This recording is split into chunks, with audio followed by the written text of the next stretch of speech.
본문은 사무엘상 7장 12절부터 16절까지 나타난 다윗 언약과 밀접한 관련이 있습니다. 이 본문, 다윗 언약의 본문을 제가 한번 읽어드리겠습니다.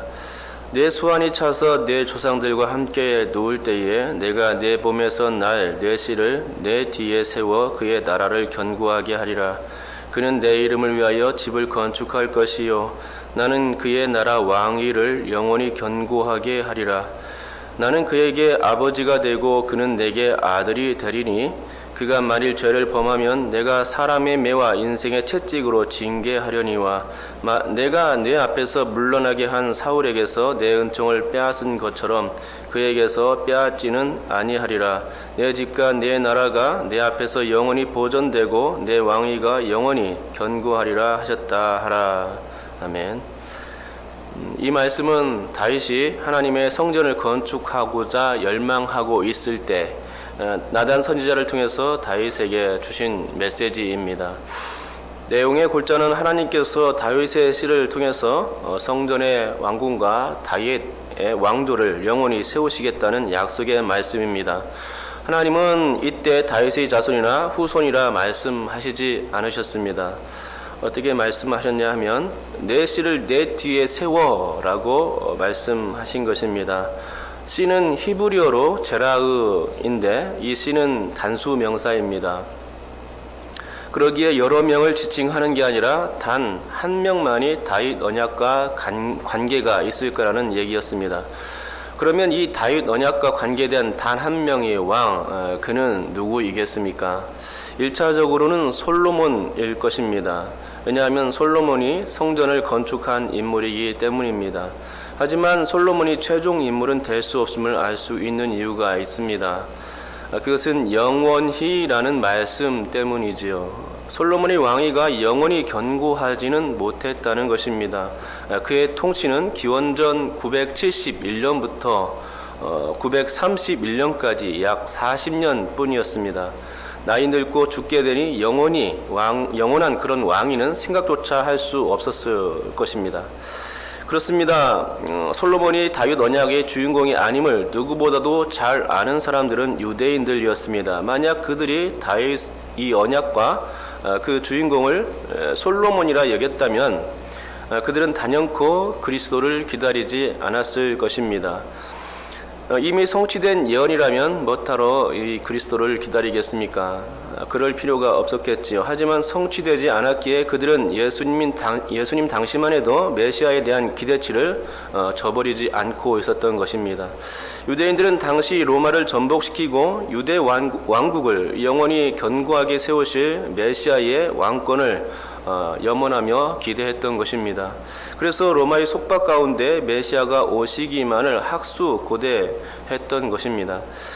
이런 메시아 열망이 있었기에 베드로도 오늘 본문 30절과 같이 저들이 바라는 그 메시아에 대해서 알려주고 싶었던 것이고, 그러기에 다윗 언약을 상기시키며 설교했던 것이죠. 솔로몬이 메시아가 아니라면 진짜 메시아는 누구인가? 이게 베드로의 설교 주제이고 사람들도 그 설교 주제를 가지고 기대할 만한 내용이었던 것입니다. 베드로는 진짜 메시아가 예수님이심을 알고 있었습니다. 하지만 저들은 알지 못했습니다. 그러기에 베드로는 이 다윗 언약의 주인공이 예수님인 것을 증거해야만 했습니다. 다윗 언약은 다윗의 씨로 말미암는 사람인데 살펴보았듯이 이 씨는 단수 명사 한 사람만을 지칭하는 말입니다. 유대인들은 이 씨를 다윗의 자손으로 불러왔고 또 그리스도라 여겨왔습니다. 다윗의 씨인 그리스도가 오시면 이스라엘을 회복하게 될 거라는 믿음이 유대인들 가운데 면면이 이어져 내려왔던 것입니다. 그러기에 저들이 기다리는 그 메시아가 곧 예수님인 것만 증명할 수 있다면 저들이 부푼 기대감을 일시에 만족시키는 복음 전도의 쾌거를 이룰 수 있는 그런 찬스였던 것입니다. 풍선에 바람이 들어가면 어떻게 됩니까? 팽팽해지지 않습니까? 그때 이 팽팽해진 그 풍선을 바늘 끝만 살짝 대면 어떻게 됐습니까? 금방 터지지 않겠습니까? 베드로는 이 바늘 끝이 되어서라도 저들의 부푼 기대를 터치고 싶었던 것이죠. 진짜가 누구냐 하는 이 기대감, 그것은 베드로의 손에 있는 바늘 끝에 달려 있었습니다. 아니, 베드로의 날카로운 입술 끝에 달려 있었죠. 아니, 더 정확하게는 구약의 말씀을 통해서 확실히 밝혀질 사실이었습니다. 펑 하고 기대감의 풍선이 터지는 순간 다윗의 자손 그리스도가 확실히 밝혀질 것이었습니다. 다윗의 자손 그리스도, 그는 유대인들의 염원인데 사실 이 염원은 유대인들 뿐만 아니라 세상에서 속박당하는 모든 사람들의 염원일 것입니다. 당시 사람들은 로마에 속박당했지만 어디 로마뿐이겠습니까? 삶의 모든 것이 속박이었습니다. 당시는 여자나 아이들의 인권이 없던 시절이었고 노예의 신분이라면 더더욱 말할 필요조차 없는 것이었습니다. 크게는 로마의 속박에서부터 작게는 살아있는 것 자체가 속박일 때가 많았습니다. 메시아가 필요했던 것이죠. 오늘날도 마찬가지입니다. 우리는 세상의 모든 속박에서 벗어날 수가 없습니다. 죄의 속박이나 사다리 속박은 아주 근원적인 속박이요, 수많은 인생구가 우리를 속박하며 우리 가운데, 우리 주위에 항상 승냥이와 같이 우리를 잡아삼키기 위해서 포진하고 있다는 것이죠. 그러기에 항상 구조 요청이 필요합니다. 나를 올가매는 속박으로부터 자유하고 해방되고픈 그런 마음이 모든 인간에게 있습니다. 여기에 있는 우리 모든 성도님들도 마찬가지일 것입니다. 부자도 가난뱅이도 다 인생구가 있습니다.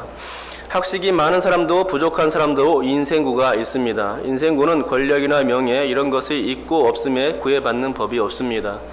지위나 나이 고하를 막론하고 인간으로 태어났다면 이미 속박받는 존재여 구원자를 필요로 한다는 것이지요. 만약 몸이 아프다면 의사, 약사, 한의사 등의 전문의라는 구원자가 필요할 것입니다. 또 만약 법적인 문제가 필요하다면 법에 의존해야만 하고 또 그 법을 해석하여 적용하는 판사나 검사, 변호사라는 구원자가 필요하겠지요. 또 만약 먹거리를 해결하고자 한다면 누가 필요하겠습니까? 농부나 어부 또는 상공업자들에게 구원을 요청해야 하는 것입니다. 스스로는 이런 일을 도무지 해결할 수 없기 때문에 만약 자신의 소원을 해결하려 든다면 반드시 거기에 걸맞는 구원자를 찾아가야 한다는 것이죠. 저는 지금 베드로가 바로 이런 설교를 한 것이라 생각합니다.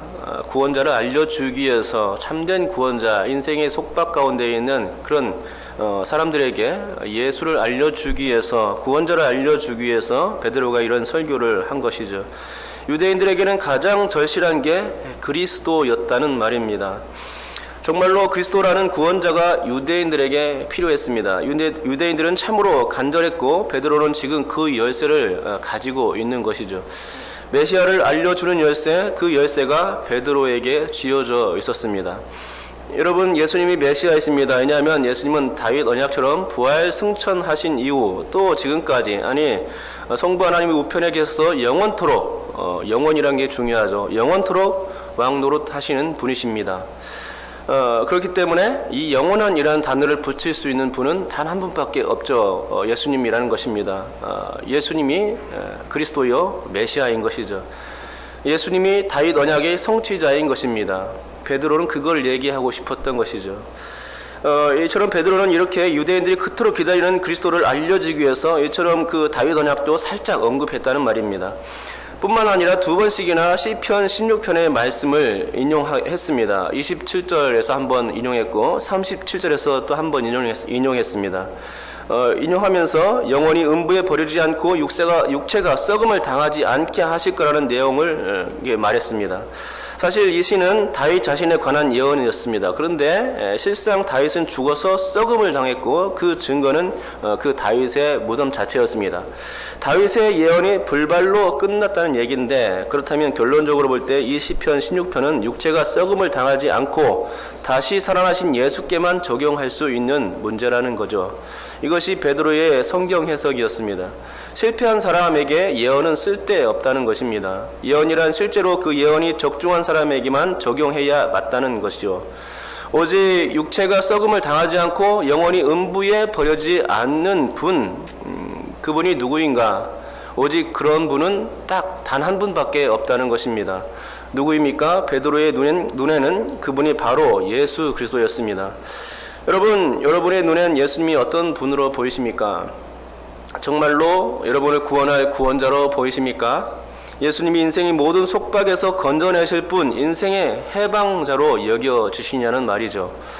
만약 그렇다면 예수가 그리스도라는 증거는 어디에 있는 것일까요?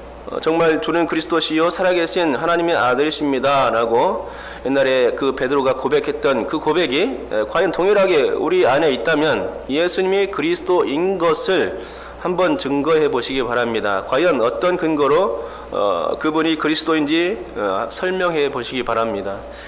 아마도 할 수 없을 것입니다. 왜냐하면 우리는 성경적 근거와 그 성경적 근거를 믿는 믿음뿐이기 때문입니다. 예수님의 부활을 목격한 것도 아니고 그분의 승천을 목격한 것도 아니기 때문이죠. 더군다나 성경적 근거는 과학적 잣대가 아니기에 세상 사람들은 결코 그것을 믿어주지 않을 것입니다. 그러기에 만일 우리가 주 예수님을 증거하려 든다면 오직 성령님께만 의탁하고 전할 수밖에 없는 것입니다. 그게 증거죠. 증거라는 말을 떠올리니 리 스트로벨 목사님이 쓴 예수는 역사다라는 그 영화가 떠올려집니다.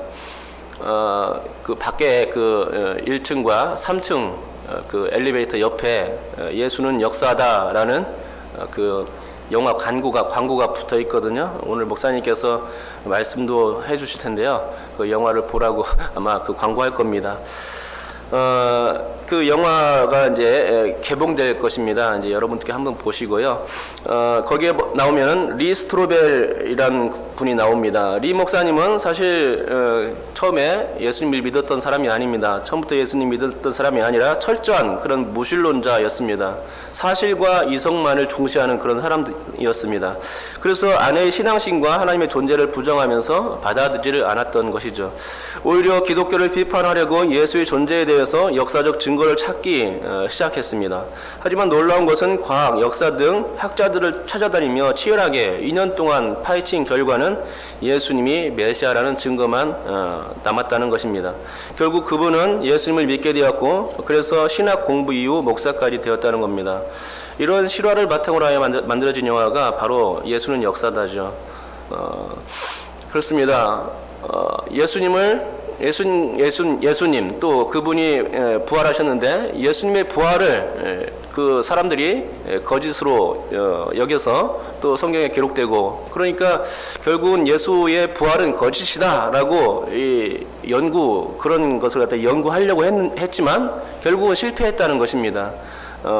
그것이 예수는 역사다라는 그런 내용의 책이고 또 영화입니다.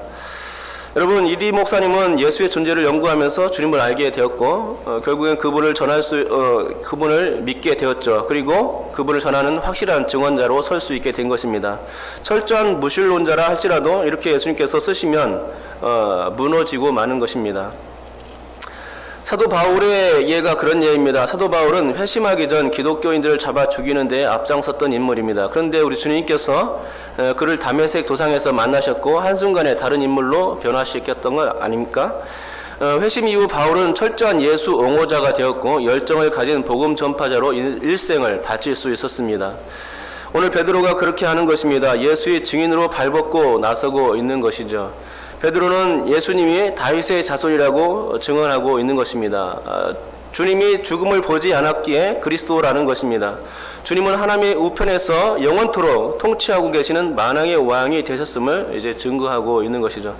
하지만 여러분, 아직도 이렇게 높아지신 예수에 대해서 유대인들은 믿지 못하고 있습니다. 메시아가 세상에 여지까지 오지 않았다고 믿는 것입니다. 리 스트로벨 목사님처럼 역사적 예수를 파헤쳐보면 분명한 증거, 부인할 수 없는 증거가 있음에도 불구하고 믿지를 않는 것입니다. 그렇습니다. 세상에는 복음을 받아들이지 않는 사람들이 너무나도 많죠. 우리는 그런 사람들에게 우리가 알고 있는 예수를 전해야 하는 것입니다. 역사적 예수를 발견한 리 목사님처럼 회심 후 열정 있는 복음 전도자가 되었던 바울처럼 예수를 오늘 증언하고 있는 그 최초의 설교자 베드로처럼 예수님을 증언할 의무가 우리에게 주어져 있습니다.